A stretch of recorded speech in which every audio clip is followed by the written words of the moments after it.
Je serai obligé d'être vigilant toute ma vie parce que cette maladie vous guette et elle adore que vous rechutiez, expliquait Pierre Palmade en février 2021, au micro de la radio Europe 1. La maladie en question est la dépendance à l'alcool et à la cocaïne. Comme beaucoup d'autres malades, Pierre Palmade a tenté le décrochage, le sevrage, la désintoxication, et la promesse à soi-même de ne pas plonger à nouveau dans les tréfonds de l'addiction. Les analyses toxicologiques pratiquées sur Pierre Palmade, après qu'il a été grièvement blessé dans un accident de la route dont il serait à l'origine, le 10 février dernier, n'ont pas prouvé que la drogue était à l'origine de l'accident. Le lien ne peut être établi à ce stade de l'enquête et des résultats. Mais les examens prouvent toutefois que le comédien n'avait toujours pas réussi à renoncer à ses démons. Selon Le Parisien, Pierre Palmade, au volant lors de l'accident, était positif à la cocaïne et aux médicaments de substitution, sans que l'on puisse toutefois dater véritablement la prise de ces substances par rapport au moment de la collision. Une vie d'addiction et un combat vain. En 2019, le comédien avait publié Dites à mon père que je suis célèbre, son autobiographie dans laquelle il parlait librement de ses excès maudits. À jeun, je voulais être hétéro à tout prix.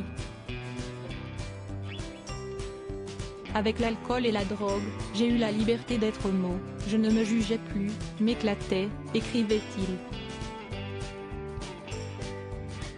Pendant des années l'humoriste a cumulé les dépendances, jusqu'à torpiller sa propre carrière à cause de sa santé. Je courais les boîtes gays sans me rendre compte que je devenais dépendant à la cocaïne.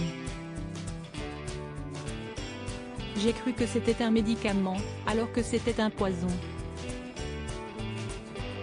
Je veux en parler comme d'une maladie, pas d'une désinvolture. Quand on est dépendant à la cocaïne, on est piégé, comme avec l'alcool ou le sexe. J'étais dépendant aux trois.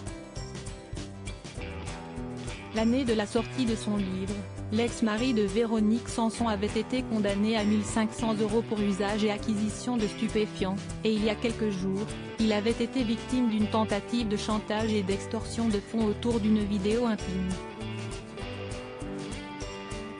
Preuve que Pierre Palmade continuait à vivre d'une façon qui ne lui permettait pas d'atteindre la sérénité qu'il aurait voulu acquérir lorsqu'il a décidé de quitter Paris en 2017 et de vivre en lisière de la forêt de Fontainebleau. L'accident de Pierre Palmade a fait 5 victimes, lui compris l'accident de voiture qu'aurait provoqué le comédien ce vendredi 10 février 2023, a pour l'instant fait 4 autres blessés dont 3 graves, et un mort qui n'a pour l'instant pas été comptabilisé, le fœtus de 6 mois et demi que portait l'une des blessées, enceinte. 2 personnes en fuite sont actuellement recherchées. Une enquête pour homicide involontaire a toutefois été ouverte en attendant d'en savoir plus sur la viabilité du bébé porté par la jeune femme. Rien à ce stade ne permet de lier la prise de drogue à l'accident. Crédit Photo, agence.